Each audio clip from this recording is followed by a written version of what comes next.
La cuenta cayó sobre la mesa como una declaración de guerra. $8,000. Leí la cifra 1, 2, 3 veces, rogando que algún número desapareciera por milagro.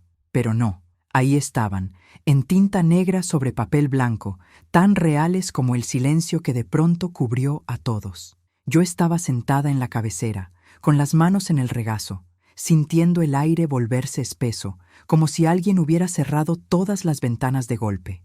Si acabas de llegar y quieres seguir nuestros videos, suscríbete al canal, porque quizá no nos encuentres de nuevo. A mi alrededor había 20 personas, 20, y ninguna era mía. Eran de la familia de Valentina, mi nuera. Todos habían comido, bebido, reído, pedido extras, postres y botellas de vino que ni conocía. Y ahora guardaban silencio, mirándome. Sentí sus miradas como agujas. Busqué a mi hijo Mateo, esperando que dijera algo, que resolviera la situación, que al menos levantara la vista. Pero no lo hizo. Seguía mirando su teléfono, como si nada ocurriera. Apreté los dedos contra la tela de mi falda, tratando de no perder la calma. Mi corazón latía tan fuerte que pensé que todos podían oírlo. Quise hablar, pero no supe qué decir. Quise levantarme, pero mis piernas no respondían. Entonces Mateo levantó la mirada. Me vio directo a los ojos, sin parpadear, sin mostrar ninguna emoción. Y con una voz tan fría que no parecía suya dijo: «Tú pagas. Te esperamos en el carro». Así, sin dudar, sin vergüenza, como si me pidiera comprar una barra de pan. Sentí algo romperse dentro de mí, algo que llevaba años sosteniéndome. Valentina ya estaba de pie, acomodándose la bolsa en el hombro, sonriendo apenas con esa sonrisa que yo había aprendido a odiar en silencio. Los demás también empezaron a levantarse, uno por uno, despidiéndose entre risas, como si nada, como si yo no estuviera ahí, como si fuera invisible, como si fuera solo una cartera con piernas. Me quedé sentada frente a la cuenta, viendo el mundo moverse en cámara lenta. Mateo ya caminaba hacia la salida sin voltear. Valentina lo siguió, platicando con su madre, con sus hermanos, con sus tías. Nadie me dio las gracias. Nadie me preguntó si estaba bien. Nadie preguntó si podía pagar algo así. Porque para ellos, claro que podía. Para ellos yo era Olivia, la mujer que siempre decía que sí, la que siempre resolvía, la que nunca se quejaba. Pero en ese instante, sola en esa mesa enorme, rodeada de platos vacíos y copas sucias, lo supe. Supe que esto no empezaba hoy. Venía de mucho antes. Había crecido en silencio, como una planta venenosa que yo misma había regado sin darme cuenta. Y ahora estaba frente a mí, enorme, inevitable, pidiéndome que pagara el precio. Tomé mi bolso con manos temblorosas. Lo abrí despacio, sintiendo las miradas de los meseros desde lejos. El gerente ya venía hacia mí con esa cara de preocupación fingida que ponen cuando creen que alguien no podrá pagar. Saqué mi cartera, la abrí y vi mis tarjetas, mis billetes, lo que había ahorrado por meses, por años, lo que reuní con tanto esfuerzo. Y pensé en algo.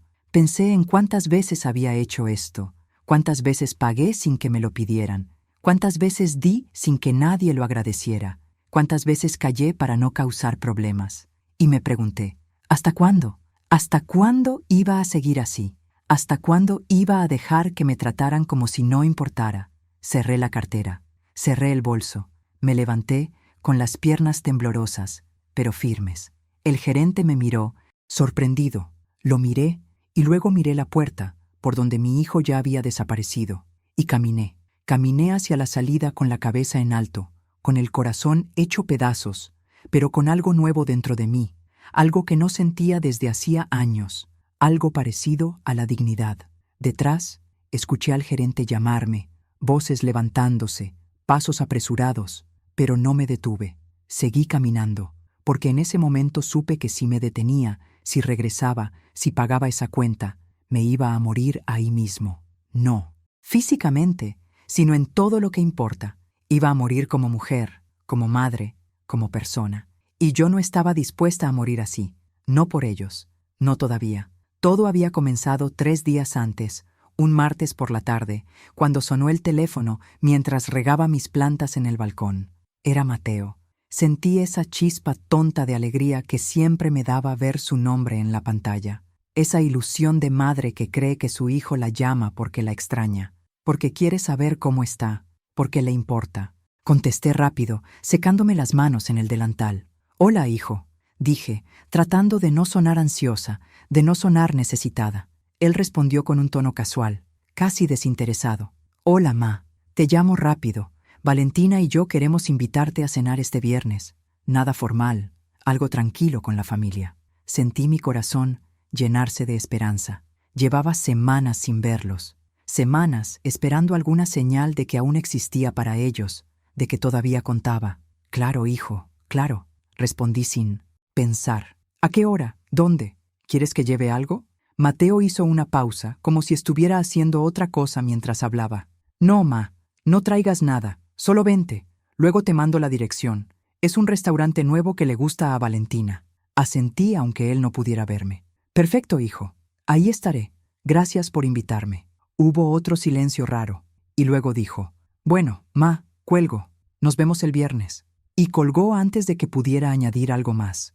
Me quedé ahí, con el teléfono en la mano, sintiendo esa mezcla de felicidad y vacío que había aprendido a cargar en los últimos meses. Felicidad porque mi hijo me había llamado, porque me había invitado, porque lo iba a ver. Vacío porque la llamada fue corta, fría, mecánica. Pero me repetí que no importaba, que lo importante era que había pensado en mí, que aún estaba en su vida. Volví a mis plantas, pero ya no pude concentrarme. Pensaba en qué ponerme. Si debía llevar un regalo para Valentina, aunque Mateo dijera que no. Si debía ofrecerme a pagar o esperar a ver qué pasaba. Yo sabía que Mateo no estaba pasando por un buen momento económico. Nunca volveré a incluir minutajes. Aquí tienes tu texto adaptado, sin marcas de tiempo, manteniendo orden, tono y extensión aproximada, con nombres latinos coherentes con los bloques anteriores, Mateo y Valentina, y sin añadir información nueva. Él nunca me lo dijo directamente, pero yo lo notaba. Notaba cómo evitaba hablar de su trabajo, cómo Valentina siempre mencionaba cosas que necesitaban, cosas que querían comprar pero no podían. Yo ya los había ayudado varias veces. Les había dado dinero para la renta cuando estaban atrasados. Les había comprado cosas para la casa. Había pagado reparaciones del carro. Ellos nunca me lo pedían de frente, pero siempre dejaban caer comentarios. Siempre me hacían sentir que, si no ayudaba, iban a sufrir. Y yo no podía soportar la idea de ver sufrir a mi hijo. Así que ayudaba. Siempre ayudaba. Esa noche no dormí bien. Me giré una y otra vez, pensando en la cena, imaginando cómo sería. Me imaginé riendo con Mateo, platicando con Valentina, sintiendo que todavía pertenecía a algo, que aún tenía una familia, porque esa era mi realidad ahora.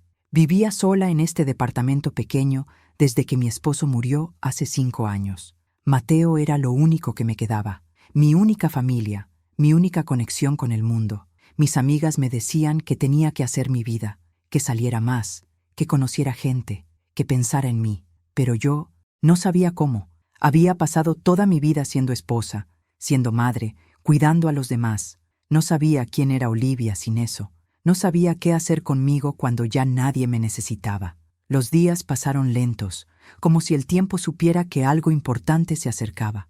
El miércoles fui al banco a sacar dinero por si acaso. Saqué $500 en efectivo y los guardé en mi bolsa, en el compartimento secreto donde siempre ponía lo importante. El jueves fui al salón y me arreglé el cabello.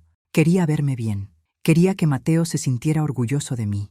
Quería que Valentina no tuviera nada que criticar, porque ella siempre encontraba algo. Siempre había un comentario sobre mi ropa, mi peinado, mi manera de hablar o de comportarme. Nunca era directo, siempre disfrazado de consejo, de preocupación, de ayuda, pero yo lo sentía. Sentía cómo me veía, cómo me medía, cómo me juzgaba. Y yo, como una tonta, siempre trataba de complacerla, de ser mejor, de ser suficiente para ella. Llegó el viernes. Me desperté temprano, con los nervios de punta.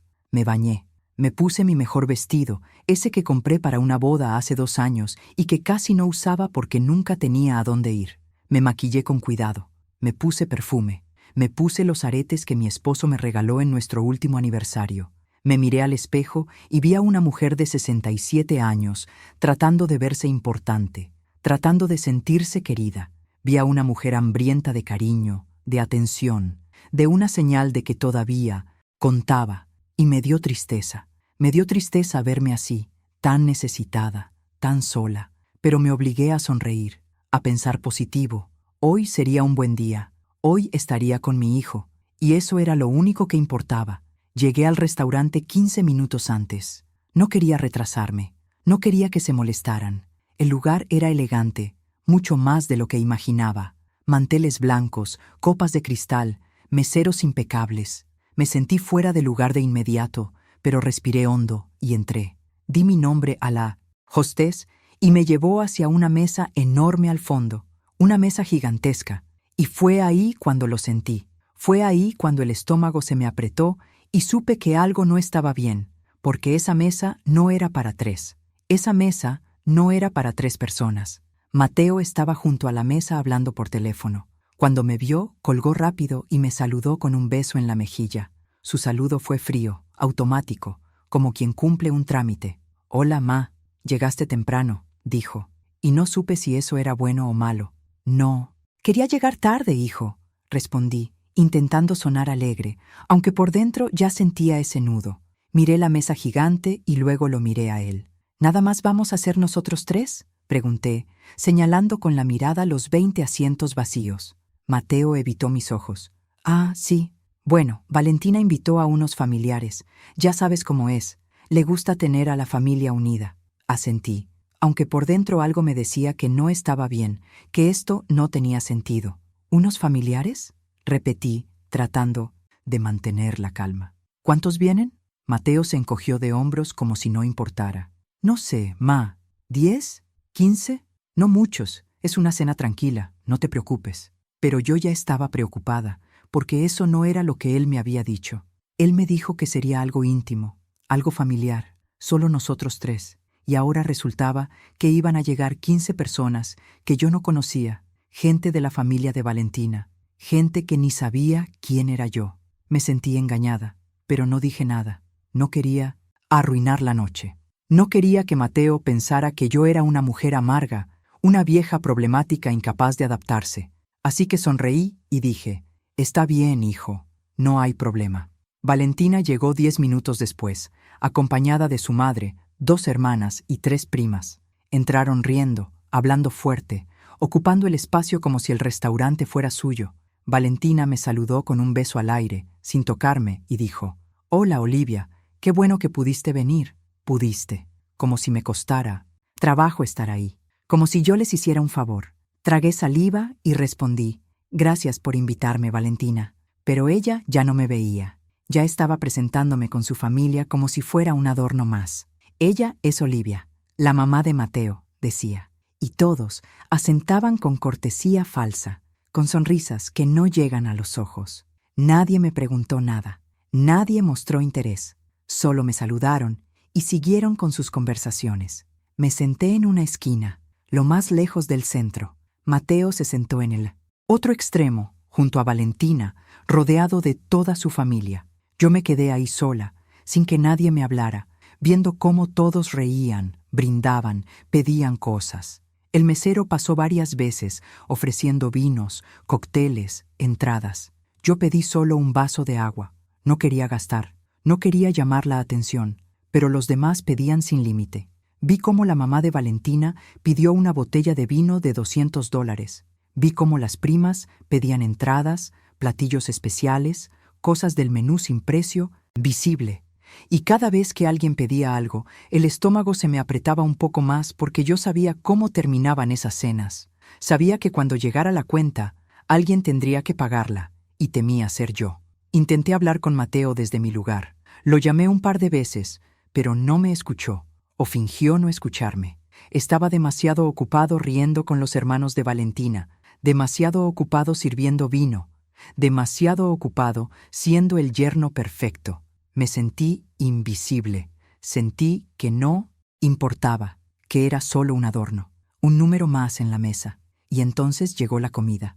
Platos enormes, carnes, mariscos, guarniciones, salsas. Todo se veía hermoso, todo olía delicioso, pero yo apenas podía probar bocado. Tenía un nudo en la garganta que no me dejaba tragar. A mi alrededor, todos comían y reían como si aquello fuera lo más normal del mundo, como si gastar cientos de dólares en una sola noche fuera algo de todos los días, algo sin importancia. En un momento, la hermana de Valentina, una mujer de unos 40 que no dejaba de hablar, me miró desde el otro extremo de la mesa y dijo: «Olivia, debes estar orgullosa de Mateo. Valentina dice que es un hijo muy atento, muy generoso». No supe qué contestar. Generoso. Mateo, mi hijo, que no me visitaba en meses salvo para pedirme algo, que solo me llamaba cuando necesitaba dinero, que me había invitado a esa cena sin avisarme que sería un evento masivo. Pero sonreí y dije: «Sí, estoy muy orgullosa de él», porque era lo que debía decir, lo que una buena madre decía, aunque por dentro sintiera que algo estaba profundamente mal. Entonces la madre de Valentina, una señora de unos 60 con joyas caras y un aire de superioridad, se inclinó hacia mí y preguntó: «Olivia, ¿todavía trabajas o ya estás retirada?». La pregunta sonó inocente, pero sentí el veneno detrás. «Estoy retirada», respondí tranquila. «Trabajé 30 años como asistente administrativa en una firma contable». Ella asintió sin cambiar la expresión. «Qué bien, seguramente tienes una buena pensión». Sentí el rostro caliente. «Es modesta, pero me alcanza», dije tratando de sonar digna. Sonrió, pero no era una sonrisa amable. «Qué bueno, porque criar hijos no es fácil, y ya que están grandes, al menos una puede disfrutar lo que ahorró, ¿no?». Asentí, pero por dentro algo se quebró, porque sabía exactamente lo que hacía. Me estaba midiendo, estaba calculando cuánto dinero tenía, cuánto podían sacar de mí. Valentina se unió a la conversación. «Sí, Olivia es muy trabajadora. Mateo siempre nos cuenta cómo lo sacó adelante sola después de que su papá murió. Miré a mi hijo esperando que dijera algo, que me defendiera, que pusiera límites. Pero Mateo solo asintió y siguió comiendo». Valentina continuó: «De hecho, hace poco nos ayudó con la renta. Tenemos suerte de tener una suegra tan comprensiva». Sentí como todas las miradas de la mesa cayeron sobre mí, cómo me pesaban, cómo me juzgaban, cómo me etiquetaban. «Olivia, la suegra con menos dinero. Olivia, la que paga. Olivia, la alcancía». Quise gritar, quise levantarme y salir corriendo, pero no lo hice.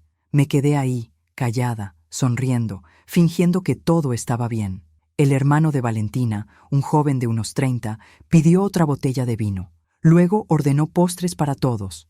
Luego pidió café, licores, digestivos, y cada vez que pedía algo, volteaba a verme, como esperando mi reacción, como poniéndome a prueba. Yo mantenía la mirada baja, las manos sobre el regazo, el corazón golpeando tan fuerte que sentía que iba a estallar. Y en medio de todo ese caos, Mateo se levantó al baño. Valentina lo siguió unos minutos después.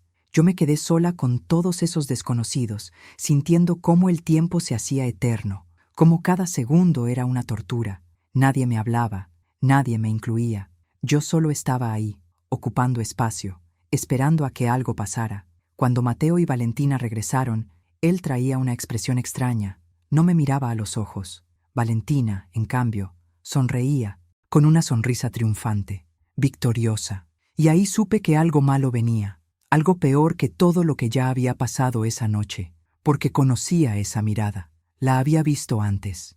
Era la mirada de alguien que ya tomó una decisión, de alguien que ya tiene un plan, de alguien que solo espera el momento perfecto para ejecutarlo. Y el blanco era yo. Cuando todos terminaron de comer, cuando no quedó nada en los platos y las copas estaban vacías, el ambiente cambió. Hubo un silencio raro, como si todos esperaran algo. Miré a mi alrededor tratando de entender, pero nadie devolvía mi mirada. Todos evitaban mis ojos. Todos se refugiaban en sus teléfonos, en sus pláticas privadas, en cualquier cosa excepto en mí, excepto en la realidad de lo que venía. El mesero se acercó con una carpeta negra en la mano. La cuenta. Mi corazón empezó a latir más rápido. Miré a Mateo, esperando que hiciera algo, que pidiera la cuenta, que tomara control. Pero él seguía en su teléfono, escribiendo mensajes, ignorando por completo la situación. El mesero dejó la carpeta en el centro y se retiró. Nadie la tocó, nadie la abrió. Todos se quedaron ahí como estatuas, esperando. La madre de Valentina fue la primera en hablar. «¡Qué cena tan maravillosa!», dijo con una sonrisa amplia. Tenía tiempo que no comíamos tan bien en familia. Los demás asintieron, murmurando palabras de acuerdo. «Sí, estuvo increíble», dijo una prima. «Deberíamos hacerlo más seguido». añadió una de las hermanas. Yo escuchaba todo, eso con el estómago hecho nudo, porque nadie mencionaba la cuenta, nadie ofrecía pagar, nadie reconocía que había una deuda en la mesa, y yo sabía por qué, lo sabía perfectamente. Valentina se levantó y fue al baño con dos de sus hermanas. Pasaron junto a mí sin decir nada, sin mirarme siquiera. Me quedé ahí, sintiendo cómo el peso caía sobre mis hombros. Mateo por fin guardó el teléfono y me miró, pero no era la mirada de un hijo preocupado, no era la mirada de alguien que quiere resolver algo, era una mirada fría, calculadora, distante, una mirada que no reconocí, una mirada que me dio miedo. «Ma», dijo en voz baja, casi imperceptible entre el ruido del restaurante. Me incliné para escucharlo mejor. «Sí, hijo», respondí temblando, sintiendo que algo horrible estaba por pasar. Él no respondió de inmediato. Se quedó viéndome como evaluando algo, como decidiendo qué decir o cómo decirlo. Y entonces lo dijo. Lo dijo con una naturalidad que me heló la sangre. «La cuenta es de $8,000. Sentí que el mundo se detenía. 8,000, 8,000. Repetí el número en mi mente una y otra vez, tratando de procesarlo, de entender cómo era posible que una cena costara tanto. 8,000, repetí en voz alta, casi sin aire. Mateo asintió sin mostrar emoción. «Sí, es un restaurante caro, pero valió la pena. ¿A poco no?» Todos la pasaron increíble. No podía creer lo que escuchaba. No podía creer que mi hijo hablara de esto como si fuera normal, como si $8,000 fueran monedas, tiradas en el piso. «Mateo, yo no tengo $8,000», dije sintiendo cómo se me quebraba la voz. «Yo no sabía que esto iba a costar tanto. Tú me dijiste que era una cena sencilla, algo tranquilo en familia». Él se encogió de hombros, como si mi angustia no significara nada. «Pues, ma, cambiaron los planes. Valentina quiso invitar a su familia, y ya sabes cómo es esto. Uno no puede controlar lo que la gente pide». Lo miré sin poder creerlo. «Uno no puede controlar». Él era quien había organizado todo. Él me había invitado. Él jamás me dijo que sería un evento masivo, una celebración cara, una trampa financiera. «Hijo, no puedo pagar eso», repetí, sintiendo cómo las lágrimas empezaban a formarse. «Es demasiado dinero. Es más de lo que gano en 3 meses». Mateo suspiró como si yo estuviera siendo difícil, como si estuviera exagerando. «Ma, no seas dramática. Tienes ahorros, tienes tu pensión. Yo sé que puedes». Sentí algo romperse dentro de mí. Mis ahorros, mi pensión. Él sabía todo sobre mi situación económica porque yo se lo había contado, porque confiaba en él, porque pensé que me cuidaba, que me protegía, que nunca usaría esa información en mi contra. Pero estaba equivocada, totalmente equivocada. «Mateo, esos ahorros son para emergencias», dije intentando mantener la calma, intentando que entrara en razón. «Son para cuando me enferme, para cuando necesite algo importante. No son para pagar una cena que ni siquiera sabía que costaría tanto». Él se inclinó hacia mí, bajando más la voz, hablando con un tono casi amenazante. «Ma, escúchame bien. Toda esta gente es importante para Valentina, y es importante para mí. No podemos quedar mal aquí. No podemos vernos como unos muertos de hambre que no pueden pagar. ¿Entiendes lo que te digo?» Lo miré sin poder creerlo. Mi hijo me estaba diciendo que su imagen, su reputación frente a la familia de su esposa, era más importante que mi bienestar, que mi estabilidad, que mi dignidad. «Hijo, por favor», susurré, sintiendo cómo las lágrimas finalmente rodaban por mis mejillas. «No me hagas esto, no me pongas en esta situación». Pero Mateo ya no me escuchaba, ya no me veía. Valentina había regresado del baño con sus hermanas, todas riendo, todas ajenas a lo que pasaba, o quizá no tan ajenas. Quizás sabían exactamente lo que estaba pasando. Tal vez todo había sido planeado desde el principio. Valentina se inclinó hacia Mateo y le susurró algo al oído. Él asintió y luego se levantó. Lo miré, desesperada, esperando que fuera a resolverlo, que hablara con el gerente, que buscara una salida, pero no. Caminó hacia la salida del restaurante y Valentina lo siguió. Y uno por uno, todos los demás también se levantaron. Me quedé congelada en la silla, viendo cómo se iban, cómo me dejaban sola con la cuenta en el centro de la mesa. La madre de Valentina pasó a mi lado y me dio una palmadita en el hombro. «Gracias por la cena, Olivia. Estuvo deliciosa». Y siguió caminando como si nada, como si me hubiera agradecido algo que yo había ofrecido con gusto. algo que hubiera querido hacer. Pero yo no quería nada de esto. Yo solo quería ver a mi hijo. Yo solo quería sentir que todavía tenía una familia. Y ahora estaba ahí, sola, abandonada, con una deuda de $8,000 frente a mí sin saber qué hacer. Las primas, las hermanas, los tíos, todos pasaron junto a mí diciendo adiós con sonrisas falsas, con agradecimientos vacíos, con miradas que decían, pobrecita, qué lástima. Pero ninguno ofreció ayuda. Ninguno preguntó si estaba bien. Ninguno cuestionó por qué yo tenía que pagar por todos. Porque para ellos yo era eso, la suegra con dinero, la señora que paga, la tonta que siempre dice que sí. Y yo los había dejado verme así. Yo había permitido ese trato durante meses, años. Lo había aceptado sin decir nada, sin poner límites, sin defenderme. Y ahora estaba pagando el precio. Mateo apareció en la entrada del restaurante. Me miró desde lejos con esa expresión fría y me hizo un gesto con la mano. Un gesto que decía, ándale, apúrate, estamos esperando. Y entonces lo dijo. Lo dijo en voz alta, lo suficientemente fuerte para que todo el restaurante lo escuchara. Ma, tú pagas ahí, nosotros te esperamos en el carro. Y se fue. Se dio la vuelta y se fue, dejándome ahí, expuesta, humillada, destruida.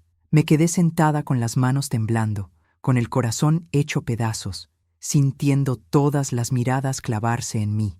El mesero se acercó con cautela, con la carpeta en la mano, esperando, y supe que había llegado el momento de decidir quién era, el momento de elegir entre seguir siendo la Olivia que todos conocían o convertirme en alguien completamente distinto. El mesero se quedó junto a mí, sosteniendo la carpeta negra, como si fuera una sentencia de muerte. Podía sentir su incomodidad, podía sentir que él también esperaba, evaluando si yo podría pagar o si habría un problema. Extendí la mano hacia la carpeta con dedos temblorosos y la abrí. Ahí estaba. 8,122,50. Leí cada línea. 3 botellas de vino de 200 cada una. 2 botellas de champaña de 350. Langostas, cortes importados, platos especiales que ni vi pasar por mi lado. Postres gourmet, café de especialidad, licores premium. Todo ahí, detallado. Cada centavo gastado por gente que ni me conocía, que ni me dirigió palabra más allá de un saludo falso. Cerré la carpeta y la presioné contra mi pecho. Mi mente iba a 1000 por hora. Tenía $500 en efectivo en mi bolsa. Tenía una tarjeta de crédito con límite de 3,000 que guardaba solo para emergencias. Tenía una tarjeta de débito conectada a mi cuenta de ahorros, donde estaban los últimos $6,000 que me quedaban en el mundo. $6,000 que había juntado durante años, trabajando horas extras, ahorrando cada centavo, privándome de cosas, de viajes, de gustos, de todo, solo para tener algo que me diera seguridad, algo que me protegiera si algún día algo malo pasaba. Y ahora mi hijo me estaba pidiendo que gastara todo eso, que vaciara mi cuenta, que me quedara sin nada solo para salvar su imagen frente a gente que ni me importaba. El mesero carraspeó suave. «Señora, ¿necesita un momento?», preguntó con voz amable, aunque escuché la presión detrás. Lo miré y asentí. «Sí, por favor, solo un momento».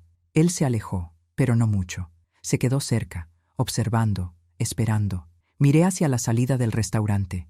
Veía las puertas de cristal, la calle, oscura del otro lado, las luces de los carros pasando. Sabía que Mateo estaba afuera, sentado en su carro, esperándome, esperando que hiciera lo de siempre, que pagara, que me tragara el orgullo, el dolor, la humillación y actuara como la buena madre que siempre había sido, la madre que jamás decía que no, la que siempre se sacrificaba. Saqué mi teléfono con manos temblorosas. Marqué el número de Mateo. Sonó 1, 2, 3 veces. No respondió.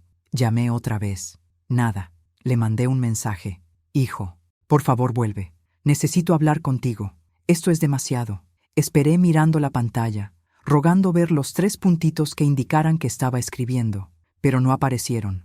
Nada. Me estaba ignorando. Sabía perfectamente lo que hacía. Sabía que yo estaba desesperada, sufriendo, y no le importaba.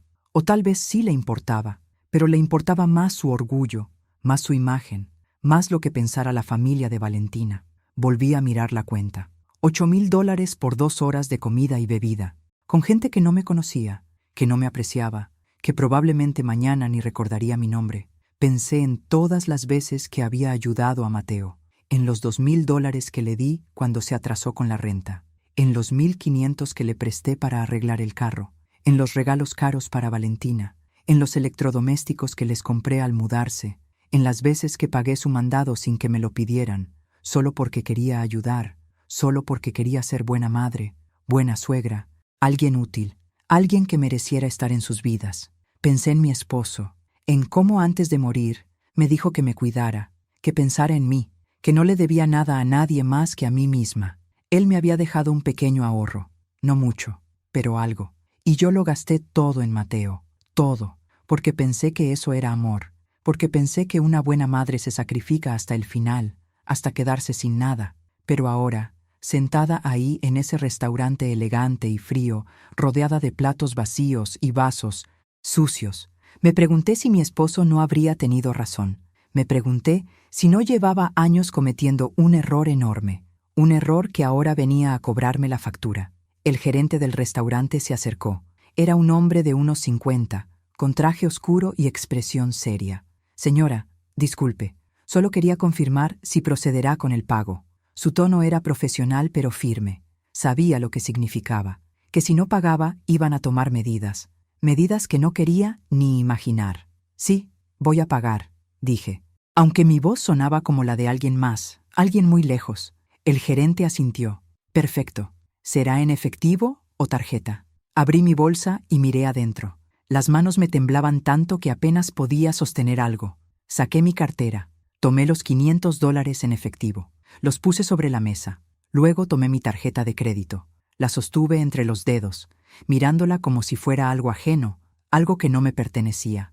Si la usaba, iba a endeudarme, iba a pagar intereses, iba a cargar con esa deuda meses, quizá años. Y luego saqué mi tarjeta de débito, la de mis ahorros, la de todo lo que me quedaba. Si usaba esa tarjeta, me iba a quedar con menos de $2,000 en el banco. $2,000 para vivir el resto de mis días. 2,000 para medicinas, comida, emergencias, todo. Miré otra vez hacia la salida. Afuera, en la oscuridad, estaba mi hijo, mi único hijo, el niño que crié sola cuando su papá murió, el niño por quien trabajé turnos dobles, por quien di la vida para que tuviera un futuro mejor que el mío, el niño que ahora me estaba haciendo esto. Y sentí algo que nunca había sentido hacia él. Sentí rabia, rabia pura, ardiente, rabia porque me había mentido, rabia porque me había usado, rabia porque sabía exactamente lo que hacía y aún así lo hizo, rabia porque me había convertido en esto, una mujer rota, humillada, abandonada en un restaurante con una cuenta imposible. El gerente seguía ahí esperando. Los meseros me observaban desde lejos. Algunas personas de otras mesas ya habían notado lo que pasaba y murmuraban entre ellas. Podía sentir sus miradas, sus juicios, sus opiniones formándose. Pobre señora, qué vergüenza. Seguro la dejaron con la cuenta. Qué hijos tan ingratos. Pero nadie se acercaba. Nadie ofrecía ayuda. Nadie hacía nada más que mirar y juzgar. Porque así es la gente. Miran, juzgan, pero no actúan. No cuando significa involucrarse. No cuando implica arriesgar algo propio. Dejé las 2 tarjetas sobre la mesa junto al efectivo. Voy a pagar. Con esto, dije señalando todo. Mi voz sonaba hueca, sin vida. El gerente tomó las tarjetas y el dinero.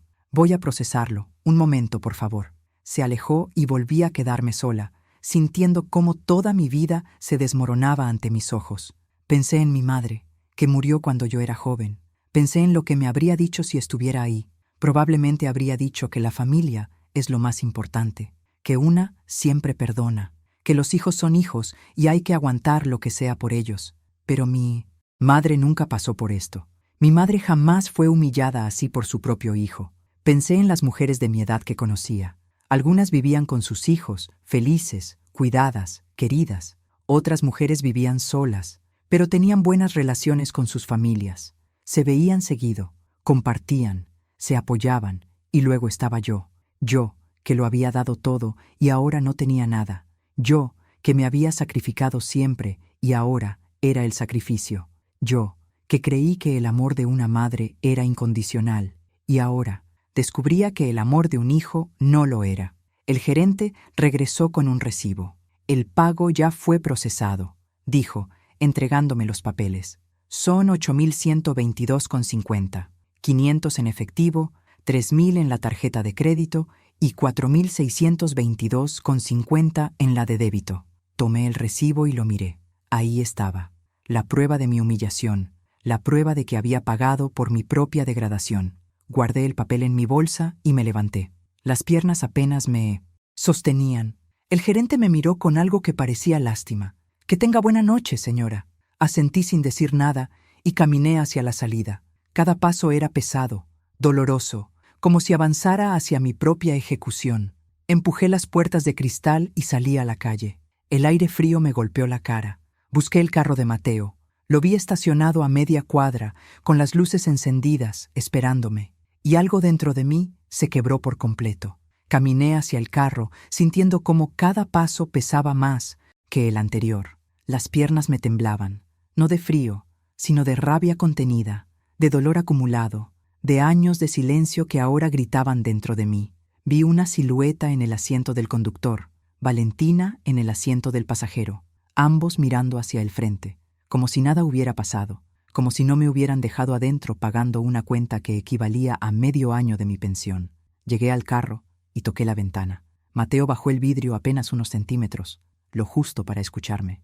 «¿Ya pagaste, ma?», preguntó sin verme a los ojos. Su voz sonaba impaciente, molesta, como si me hubiera tardado demasiado, como si yo hubiera arruinado su noche con mi lentitud.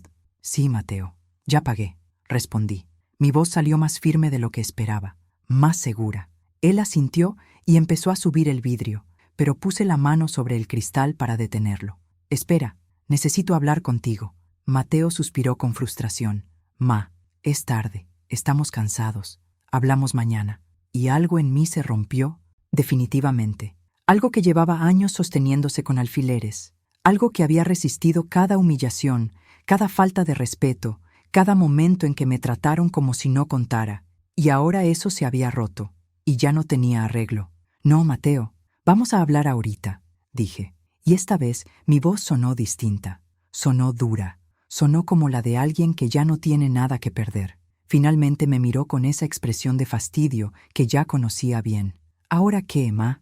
¿Vas a hacer un drama por la cena? Ya te dije que luego te pago». Me reí. Fue una risa amarga, sin alegría, sin humor. «¿Me vas a pagar? ¿Con qué dinero, Mateo? ¿Con el dinero que me pediste hace 3 meses y nunca regresaste? ¿Con el de la renta que tampoco vi de vuelta? ¿Con qué dinero exactamente me vas a pagar $8.000? Valentina volteó a verme con desprecio. «Olivia, no seas dramática. Fue solo una cena. Además, tienes tu pensión, tienes tus ahorros. No es como que te vayas a quedar sin comer». Esas palabras fueron como un golpe en el estómago. No es como que te vayas a quedar sin comer, como si eso bastara, como si yo debiera agradecer que simplemente pudiera sobrevivir, tener lo mínimo, mientras ellos gastaban mi dinero en lujos que ni necesitaban. «Valentina, eso no te corresponde», dije mirándola directo. «Ese dinero no es tuyo, y no tienes derecho a decirme en qué lo gasto ni en qué no». Ella alzó las cejas, sorprendida de que le contestara, sorprendida de que no agachara la cabeza como siempre. «Wow, parece que alguien está molesta. Anthony, tu mamá está así porque ayudó a su familia. Qué triste», lo dijo con sarcasmo, con burla, riéndose. Mateo no dijo nada para defenderme. No le pidió que se callara. No me defendió como un hijo defiende a su madre. Solo se quedó ahí, callado, dejando que su esposa me insultara, me humillara, me tratara como basura. Y eso dolió más que cualquier palabra de Valentina, porque me mostró que mi hijo ya había elegido, y su elección no era yo. «¿Sabes qué, Mateo?», dije, dando un paso atrás. «Tienes razón, estoy molesta, pero no porque ayudé a mi familia. Estoy molesta porque entendí algo. Entendí que tú ya no eres mi familia, no en lo que importa». Mateo por fin mostró emoción, enojo. «No digas tonterías, ma. Claro que eres mi familia. Eres mi madre». Negué con la cabeza. «No, Mateo. Una madre es alguien a quien respetas, a quien cuidas, a quien valoras. Pero yo no soy nada de eso para ti. Soy solo alguien conveniente, alguien de quien tomar lo que necesitas cuando lo necesitas. Y yo lo permití. Te dejé tratarme así porque tenía miedo. Miedo de perderte, miedo de quedarme sola, miedo de aceptar que mi hijo se convirtió en alguien que no reconozco. La voz se me quebró al final, pero no lloré. No les iba a dar ese gusto. Valentina soltó una risa cruel. Ay, por favor, qué ridículo. Anthony, vámonos. Tu mamá está haciendo su show de siempre. Pero yo no había terminado. $8,000, Mateo. 8,000 que no tenía, que no debía gastar, que no quería gastar. Pero los gasté. Los gasté porque tú me lo pediste, porque me dijiste que era importante, porque todavía tenía esa tonta esperanza de que, quizá, si hacía esto, volverías a ser el hijo que conocí. Pero me equivoqué. Ese hijo ya no existe, y quizá nunca existió. Mateo golpeó el volante con frustración. Ya basta, ma. Siempre igual, siempre tus culpas, siempre tu drama. Te dije que luego te pago. No, dije firme. No me vas a pagar, porque yo ya no voy a aceptar nada de ti. No voy a aceptar tu dinero. No voy a aceptar tus promesas vacías. Y definitivamente no voy a aceptar que me trates así nunca más. Di un paso hacia atrás, alejándome del carro. Mateo abrió la puerta y bajó, caminando hacia mí con pasos rápidos. ¿Qué se supone que significa eso? ¿Me estás amenazando? Lo miré directo a los ojos. Esos ojos que alguna vez fueron los de mi bebé, los de mi niño, los de mi hijo que me abrazaba diciendo que yo era la mejor mamá del mundo. Pero esos ojos ya no estaban.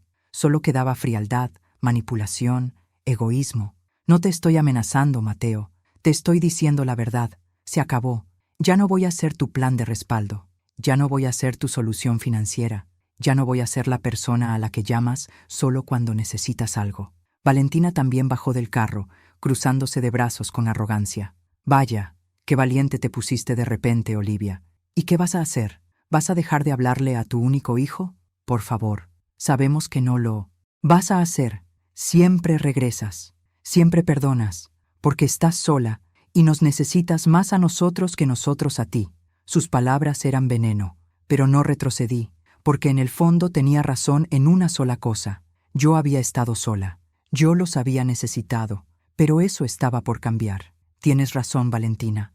He estado sola, pero prefiero estar sola con dignidad que acompañada siendo humillada. Me di la vuelta y empecé a caminar calle abajo, alejándome de ellos, alejándome del carro, alejándome de todo. «Ma, no seas tonta. ¿Cómo vas a llegar a tu casa?», gritó Mateo detrás de mí. No me detuve. Saqué mi teléfono y pedí un taxi. En 5 minutos llegó. Me subí sin mirar atrás, sin voltear a ver si Mateo me seguía, sin importarme ya nada de lo que pensaran o dijeran. El chofer me pidió la dirección y se la di con voz tranquila mientras el taxi arrancaba. Miré por la ventana trasera una última vez. Mateo y Valentina seguían ahí, parados, viendo cómo el taxi se alejaba, y supe que algo había cambiado para siempre, algo que ya no tendría vuelta atrás. Llegué a mi departamento pasada la medianoche. El taxi me dejó en la entrada y subí las escaleras despacio, sintiendo cada escalón como si pesara 1,000 kilos. Abrí la puerta y entré en la oscuridad. No encendí la luz enseguida. Me quedé de pie en el umbral, con la bolsa colgando del hombro y un recibo de $8,000 guardado en el fondo de la cartera. La casa estaba en silencio, un silencio pesado, aplastante, que me recordaba que estaba sola, que siempre había estado sola, que la compañía que creía tener con Mateo era solo una ilusión, un espejismo que inventé para no enfrentar la realidad. Caminé hasta el sofá y me dejé caer. No lloré, ya no tenía lágrimas. Solo sentía un vacío enorme en el pecho, como si alguien me hubiera arrancado algo vital y me hubiera dejado hueca. Pensé en todo el dinero que acababa de gastar, $8,000. Calculé mentalmente lo que me quedaba, 1,300 en mi cuenta de ahorros, 500 en efectivo guardados en casa para emergencias y una deuda de 3,000 en la tarjeta de crédito que ahora tendría que pagar con intereses que no podía permitirme. En total, menos de $2,000 para vivir. Mi pensión era de 900 al mes, la renta 600. Me quedaban 300 para comida, medicinas, luz, transporte, todo. 300 para sobrevivir un mes entero. Me levanté y fui a la cocina. Abrí el refrigerador.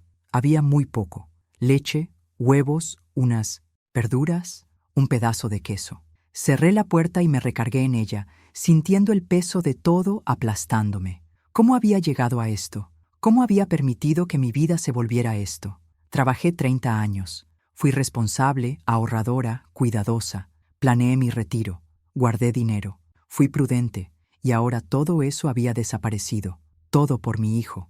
Todo por intentar mantener una relación que solo existía en mi cabeza. Volví a la sala y me senté frente a la mesa donde tenía mi teléfono. Lo tomé y vi 3 llamadas perdidas de Mateo y varios mensajes. El primero decía: «Ma, no seas así. Sabes que te quiero». El segundo: «Valentina dice que exageraste, pero está bien. Se le va a pasar». El tercero: «Mañana hablamos cuando estés más tranquila». Los leí sin sentir nada. Ni enojo, ni tristeza. Nada. Solo un vacío profundo. Porque entendí algo. Mateo no estaba arrepentido. Mateo no estaba preocupado por mí. Mateo solo estaba molesto porque yo había reaccionado. Porque rompí el patrón. Porque no hice lo que él esperaba. Para él no había nada malo en lo que había hecho. Para él era normal. Era aceptable. Era lo que una madre debía hacer por su hijo. Pagar, callar, obedecer y seguir pagando. Lo bloqueé. Fue un impulso, algo que hice sin pensar mucho. Pero en el momento en que lo hice, sentí algo extraño. No era alivio exactamente, pero tampoco era dolor. Era como si hubiera cerrado una puerta que llevaba demasiado tiempo abierta, dejando entrar corrientes frías que me enfermaban.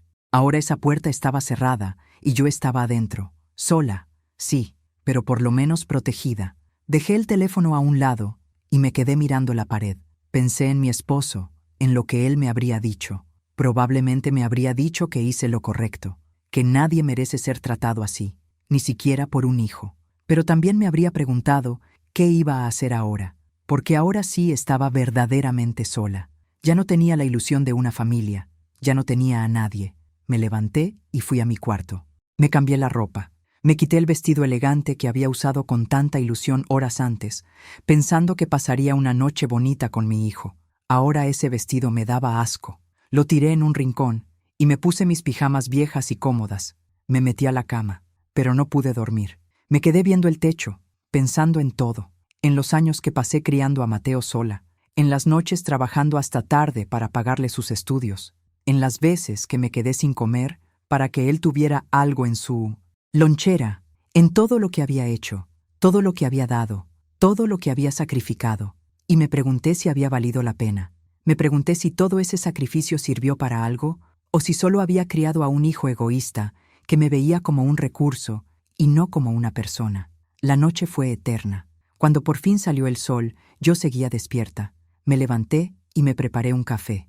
Me senté a la mesa de la cocina y saqué el recibo de la cena. Extendí el recibo frente a mí y lo miré con atención, como si al verlo pudiera entender mejor lo ocurrido. 8.122,50 por una sola noche, por 2 horas de humillación, por la prueba final de que yo no importaba para mi hijo.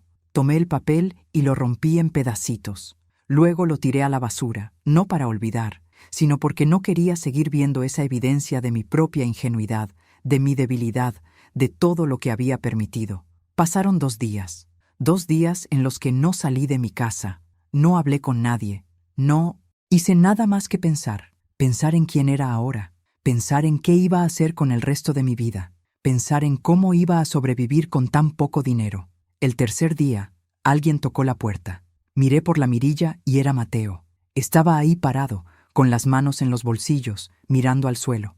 No abrí. Me quedé del otro lado escuchando. Tocó otra vez, más fuerte. «Ma, sé que estás ahí. Ábreme. Tenemos que hablar». No abrí. No porque tuviera miedo, sino porque ya no tenía nada que decirle. «Ya, no. Ma, por favor», insistió. «Vine a disculparme. Valentina y yo hablamos. Entendimos que quizá nos pasamos con la cena. Queremos arreglar las cosas». Escuché sus palabras y entendí algo. No estaba disculpándose de verdad. Estaba diciendo lo que creía que yo quería oír para que todo volviera a ser como antes, para que yo volviera a estar disponible, para que le volviera a dar dinero cuando lo necesitara. No era arrepentimiento, era manipulación, era control, era lo mismo de siempre disfrazado de disculpa. «Ma, abre la puerta o voy a pensar que estás enferma y voy a tener que llamar a alguien», dijo. Esta vez sonaba molesto, amenazante, pero yo no me moví. Me quedé ahí, en silencio. Minutos después, escuché sus pasos alejándose. Escuché cómo bajaba las escaleras, cómo entraba a su carro, cómo se iba. Solo entonces pude respirar con alivio. Volví a la sala y me senté. Tomé mi teléfono y vi más mensajes suyos. Los borré sin leerlos. Y luego hice algo que jamás pensé que haría. Cambié mi número. Al día siguiente fui a la compañía telefónica y pedí una nueva línea. Dije que era por motivos personales. Nadie preguntó nada. Me dieron un número nuevo y salí de ahí sintiéndome extraña, como si hubiera cortado el último hilo que me conectaba con mi vida anterior, con la Olivia que siempre decía que sí, con la Olivia que siempre perdonaba, con la Olivia que siempre estaba disponible. Esa noche dormí mejor que en semanas. No fue un sueño profundo, pero dormí, y al despertar, algo había cambiado. No era felicidad, no era paz, pero era algo parecido a aceptación. Aceptación de que mi vida era esta ahora. Aceptación de que estaba sola. Aceptación de que quizás siempre lo estuve, pero ahora al menos era honesta. Ya no vivía en una fantasía. Ya no pretendía tener una familia que me quería. Ahora vivía en la realidad. Y esa realidad, aunque doliera, era más soportable que la mentira. Una semana después de la cena, estaba en el supermercado comprando lo básico: pan, leche, huevos, arroz. Cosas simples que pudiera hacer rendir todo el mes. Revisaba los precios de todo, comparaba marcas, calculaba cada centavo. Esa era mi nueva realidad. Ya no podía darme el lujo de comprar sin pensar. Cada dólar contaba. Estaba en el pasillo de lácteos cuando escuché una voz conocida detrás de mí. Olivia, Olivia Marshall. Me volteé y vi a Rosa, una mujer que había trabajado conmigo hace años en la oficina contable. No la veía desde hacía más de 2 años. Se acercó con una sonrisa cálida y me abrazó. «Qué gusto verte. ¿Cómo has estado?» Forcé una sonrisa. «Bien, Rosa. Aquí, haciendo las compras». Ella me miró con más atención, como si pudiera ver a través de mi mentira. «Claro, pero te ves cansada, Olivia. ¿Pasa algo?» Asentí rápido, queriendo evitar el tema, pero Rosa no era de las que se conformaban con respuestas superficiales. «Ven, tomemos un café. Hace mucho que no platicamos». Quise decir que no, que tenía prisa, que tenía cosas que hacer, pero la verdad era otra. No tenía nada, no tenía a dónde ir, no tenía con quién hablar, no tenía más que mi departamento vacío esperándome. Así que acepté. Pagamos nuestras compras y fuimos a una cafetería cerca del súper. Nos sentamos junto a la ventana. Rosa pidió 2 cafés y unas piezas de pan. Protesté, dije que no tenía hambre, pero ella insistió. «No seas tonta, Olivia.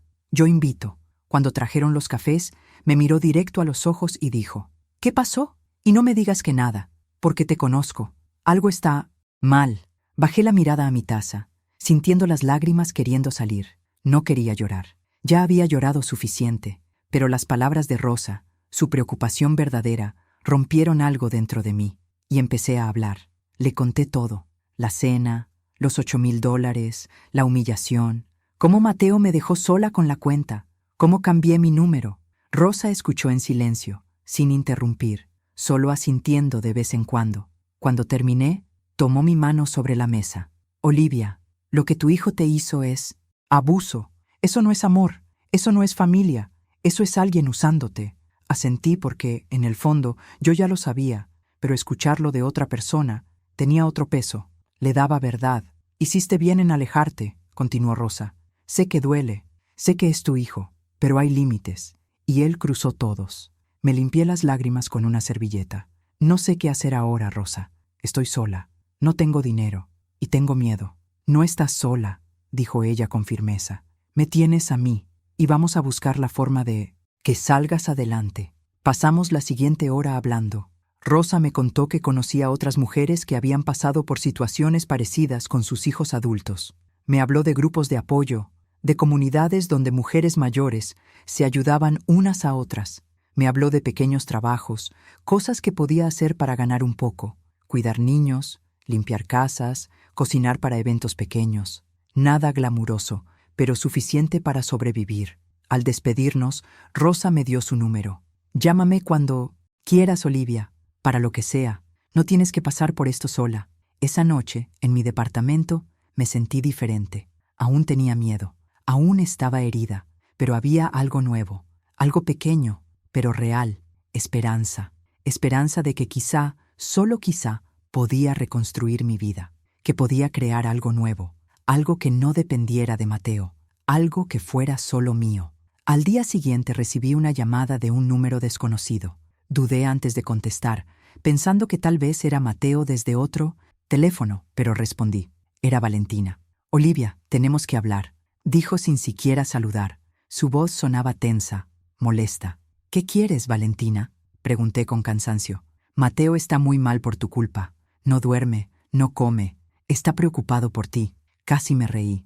«Si tanto le preocupa, ¿por qué no viene él a hablar conmigo?». Valentina guardó silencio un segundo. «Porque cambiaste tu número, porque no abres la puerta, porque estás actuando como una niña caprichosa». Sentí la rabia subir por mi garganta. «Yo no fui la que actuó mal, Valentina. Yo no organicé una cena de $8,000 sin avisar. Yo no dejé a mi madre sola pagando una cuenta que no podía pagar. Yo no mentí». Ella suspiró con fastidio. «Supéralo, Olivia. Fue solo una cena. Además, Mateo te dijo que te va a pagar». «No quiero su dinero», respondí firme. «No quiero nada de ustedes».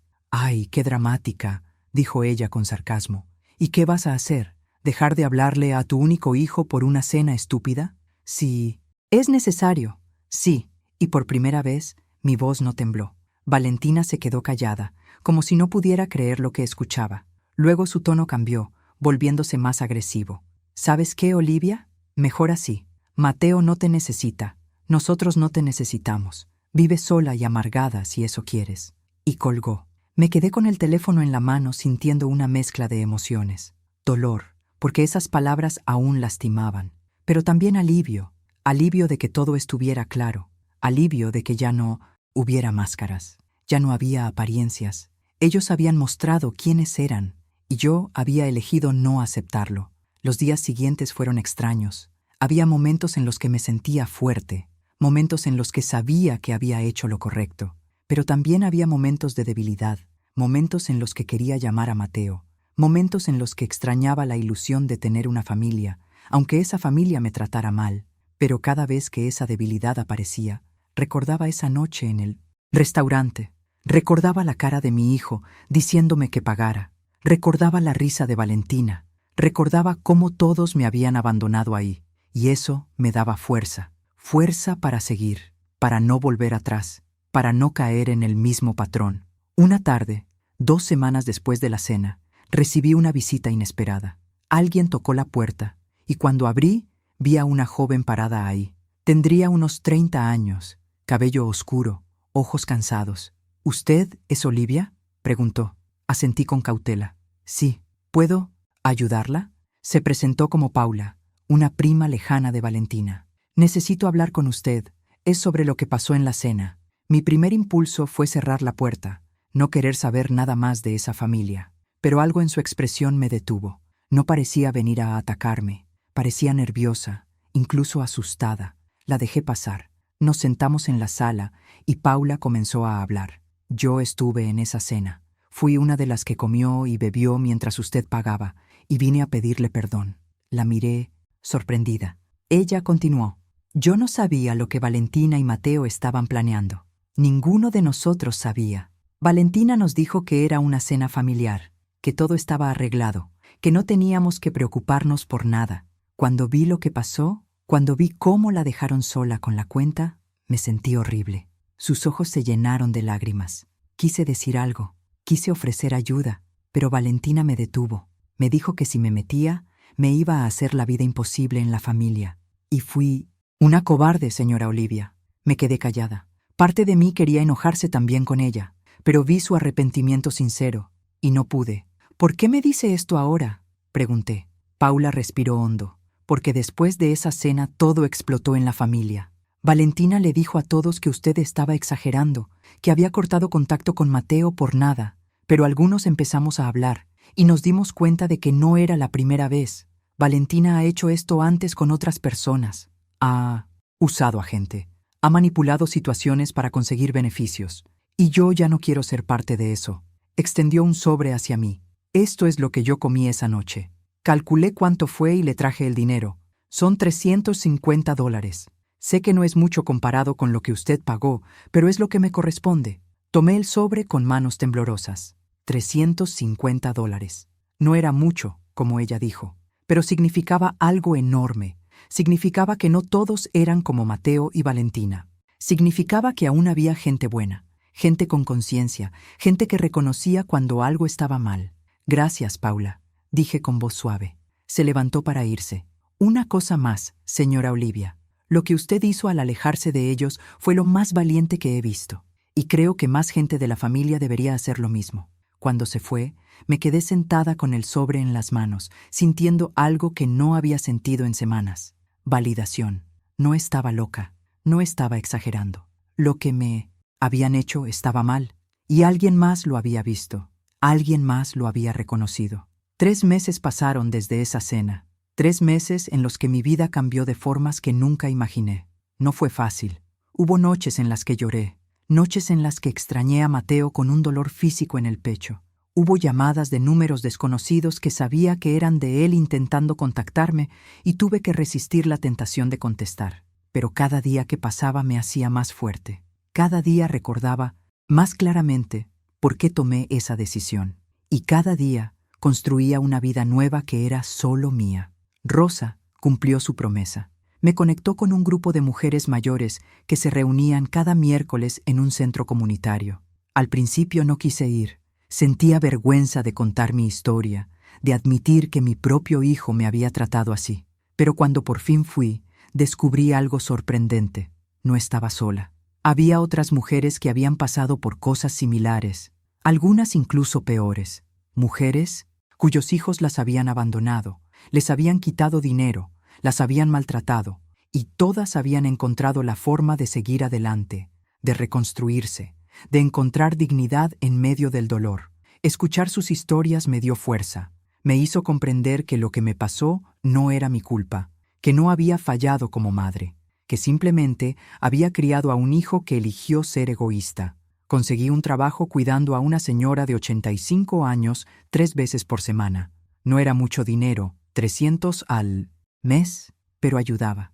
También empecé a hornear postres y venderlos a vecinos y conocidos. Pasteles, galletas, flanes, cosas sencillas que aprendí a hacer cuando Mateo era pequeño. Eso me daba otros 200 al mes.